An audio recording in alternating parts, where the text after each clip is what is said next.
पीछे वाले भाइयों को डबल सलाम वालेकुम, अगल वाले बगल वाले लठ वाले गुच्छ वाले इधर जो खड़े हैं खालिस्तान वाले यानी प्रवासी भाइयों को शास्त्रीय काल, छोटे छोटे बच्चों को प्यार तथा माँ बहनों को भेंट द्वार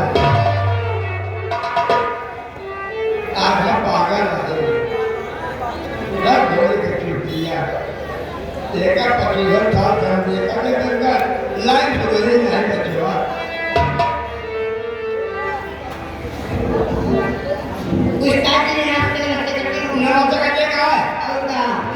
नमस्ते बनी यहाँ पला के खुशी है खूब बड़ी बहुत करने बाद तो हाथ दिया हो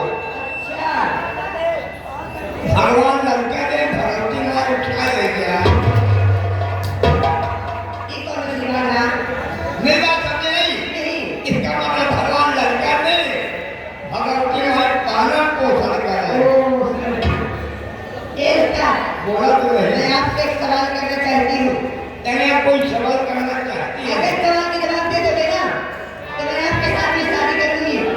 अगर नहीं दे पाए बेटा तो क्या हुए मारी?